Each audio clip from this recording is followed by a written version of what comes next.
Ryan Aber, the Oklahoman, and then go to Eric Bailey.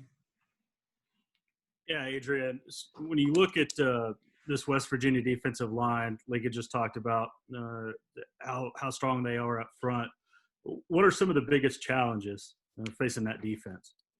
Nah, it's a well coached, great players up there in the front. So just the biggest thing is just attacking this week, knowing what we're about to go up against. They do a lot of movement, very good, working their hands and whatnot. So just being able to prepare for that throughout the week and just get ready for the challenge. Appreciate it, Adrian. Okay, Eric Bailey of the Tulsa World, and then Joe Bettner. Adrian, your team controls its own destiny to win a 6 Big 12 championship. You can get to the title game with 2 wins. How important is it to avoid being the team that really sees that streak stopped? I mean, the 5 previous teams have won it. Just talk about the mentality going into these final 2 games. The mentality is, just worrying about the game that we're about to play. Right now we focus on West Virginia. The following week we go focus on Baylor. Then, if everything goes to plan, we go be able to reach that goal. Of course, it's a goal that we've been thinking about. It would be, hard. Of course you want to, keep on the tradition that's been happening over the years. So, if we keep attacking the weeks like how we've been, we're going against a great, defensive scheme and a overall good West Virginia team. So we just keep preparing how we preparing. We go, it all should fall in place for us. Adrian, thanks so much. Have a good week. Appreciate you. Okay, Joe Bettner, Norman Transcript, and then Jason Kersey. Adrian, early in that game on the big Ramondre Stevenson pass catch, I think it was the second play of the game, I'm curious how much pride you, and I think it was Marquise Hayes that really got downfield, how much pride you guys take in being able to get downfield in a hurry and, open up those kind of plays? And you feel like there's a lot of, a lot of skill set that you guys can utilize going forward against maybe some of the better defensive fronts? No, we love doing that. We love getting down the field. It kind of make us feel like we almost like a running back or receiver, being able just to get out in open field and be able to make a block. Like you said, it shows our skill sets. It shows some of the things that we could provide on the field, just not blocking. It shows that we could get out there and we can run. So when we get that call, we always look forward to getting out there and being able to show our skill assets. Thanks, Adrian. Jason Kersey, The Athletic, and then John Hoover. Yeah, Adrian, I think it's been pretty clear the last couple of weeks how much better your run game's been with Ramondre in the fold. So how has he made you guys better, do you think, as an offense and maybe even as an offensive line? No, I mean, he's a great running back. Most of it, it comes down to, the 5 guys that's up there making the mentality to we got a great team, a great offense, got to be able to run the ball, and we pride ourselves on that. So it don't matter what running back's back there. Ramondre just coming back, it just made it, way more easier, just because of the skills that he has. He's a great running back, but we pride ourselves on who's ever back there. If it's Ramondre, TJ Pleasure, Seth, Major, anybody that's back there, we go to pride ourselves to, to run the ball. And, Mondre been doing a great job since he came back, and, that's just the player he is. Thanks, Adrian. Okay, John Hoover, SI Sooners, and then James Hale. Hey, Adrian, follow-up for you on the West Virginia defense. They had to replace their defensive coordinator right before the season started. I'm sure that it's been kind of an uphill climb for them the whole way, yet there they sit atop the Big 12 defensive rankings. I wonder, from your perspective, being up front, what does that do for you as a blocker? What does that do maybe for the offensive line to know that right across from you is the Big 12's currently best defense? What is that? How does that drive you or motivate you? I mean, it motivates us, it's a challenge, We love challenges. We love being able to go out there and be able to play against a good talent, and that's what we're going to get Saturday. We know we go into Morgantown. It's always a hard battle out there. And, just knowing that they have a good defensive front, it makes it even more fun. That's why we come here to big schools like this. This is why we play the game. We want to live up to those challenges. And, we just can't wait to, for Saturday to be able to accept that challenge. Thank you, Adrian. Okay, let's go to James Hale, KREF, and then Parker Thune.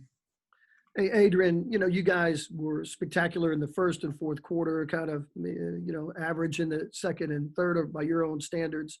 How well do you feel like you guys are playing as a unit going into the final 2 games of the season? I think we're playing pretty solid right now. You always could find something that you could do better. There's always something that we can improve on.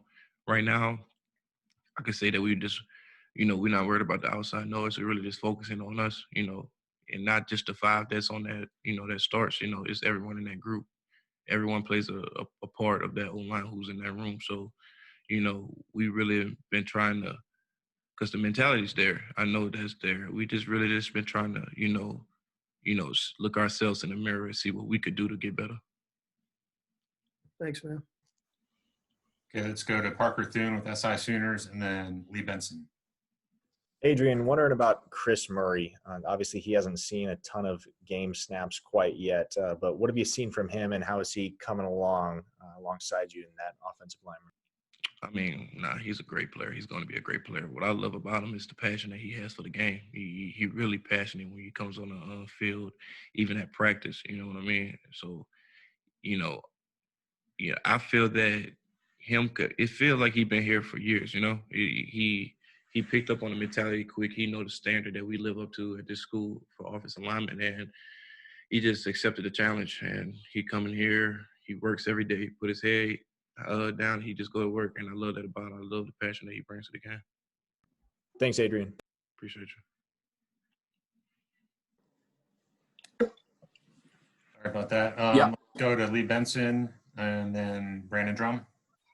Hey, Adrian, excuse me, more on West Virginia's defense. Just curious, is there any value in playing Oklahoma State's defense just last week and then now playing against the West Virginia defense that also is very talented? Any value in playing them kind of back-to-back like this? Yeah, there's a lot of value. That's 2 great defense that we're going against. We went against a great Oklahoma State defense last week. And now we're being able to carry on to West Virginia, another good challenge for us. It brings a lot of value. You know what I mean? They both kind of correlate similar things. So, both is not, it's like we seen, we go see things for West Virginia that we seen from Oklahoma State, so we just ready for the challenge. Thank you. Okay, 2 more. Let's go to Brandon Drum, OU Insider, and then Dean Blevins. Adrian, can you talk about Anton Harrison and just his growth over this past, 3 or 4 weeks, what you've seen out of him since he started to play a lot more? And then have you been able to talk to him about night game at West Virginia and what all that entails since you were there, 2018, last time you guys were there, just kind of the atmosphere? I wasn't able to talk to him about the, the atmosphere yet about Morgantown, but we kind of been, stressing it to the whole team that it's always a battle out there and it's always a fun game. But man, I'm real proud of Anton. I never seen somebody, that young be able to come into this program and, run the type of scheme that we're running and accept the challenge so early at a young age. You know what I mean? He's a great player. He's going to be a great player for the years going on. I just love the way that he comes in, he works. He always want to, get better and learn. He's not one of those guys that be like, you know what, I'm playing as a freshman, so, kind of get complacent. He's not one of those type of guys. He comes in, he asks questions every day, and he gets better. And I'm real proud of him. Okay, last one, Dean Blevins.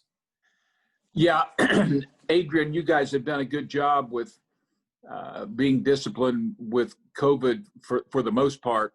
I understand some important players have been out some, and I just wondered from a discipline standpoint and an accountability standpoint, the coaches can say a lot about it, but do you guys talk amongst yourselves about the absolute importance of making sure that you finish this thing COVID-free? No, we always talk about it.